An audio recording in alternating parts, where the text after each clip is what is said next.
Hi, Dr. Windisch from Sparks Pediatric and Adolescent Medicine. Welcome to our video series for parents.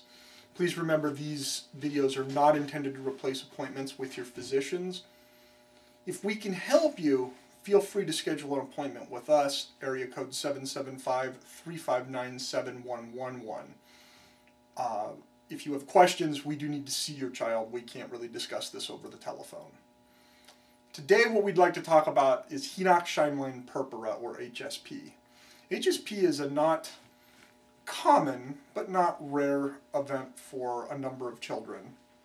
And it's very scary when it happens, and there's not a whole lot out there for parents. So many people, if their child's diagnosed with this entity, this is the first time they've ever heard about it. HSP is characterized by three things. It's what we refer to as a vasculitis, so it's swelling of the blood vessels, if you will, or inflammation of the blood vessels.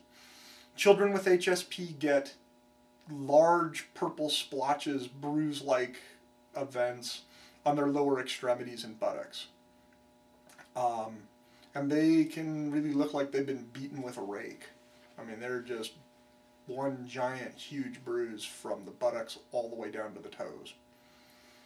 Associated with us also is blood in the urine and blood in the stool with crampy abdominal pain to go with it. Those three things are the hallmarks that form the diagnosis of HSP.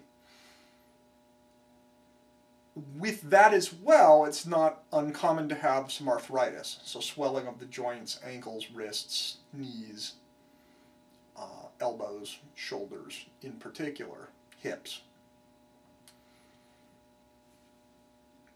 To definitively make the diagnosis, we need to make sure that the child's not otherwise ill. We need to make sure that this is not meningococcemia. We need to make sure that this is not a problem with clotting disorders. So some blood work usually needs to be done to rule out a couple of other things. But once we've made that diagnosis, HSP fortunately is generally benign. Rarely it can go on to cause some permanent damage to the kidneys, but usually it runs its course and usually is not treated with anything except for the arthritis, which is treated with nonsteroidal anti-inflammatory drugs like Motrin or Advil or ibuprofen. Tylenol is not an NSAID, so it doesn't help for this.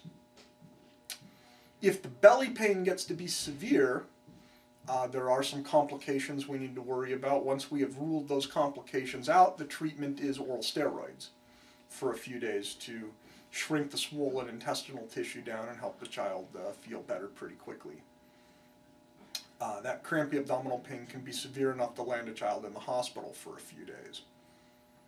The good news is it's less than 1% of children that have any permanent problems from HSP. Nobody knows what causes this. Everybody asks me when they have a child who's had HSP, well, what was the cause, doctor? We really don't know.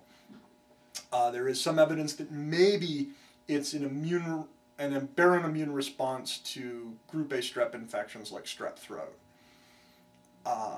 But having said that, most people who have strep throat never wind up with HSP, and most people with HSP don't really have a really good case where they can pinpoint, well, gee, I was sick 2 weeks earlier. So most of the time we don't really have a clue what caused it. The bruising goes away. This is not a permanent clotting disorder, and the kids with the bruising are not at risk for bleeding into their brain or anywhere else unpleasant.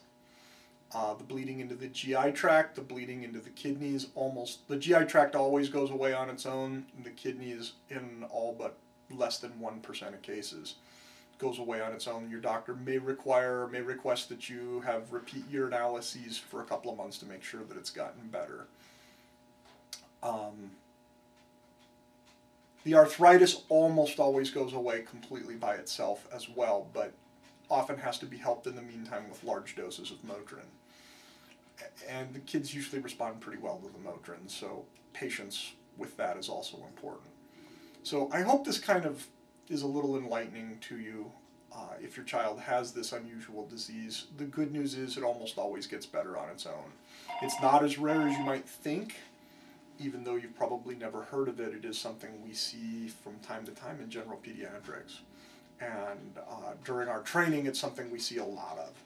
So your doctor's got a lot of good experience with this.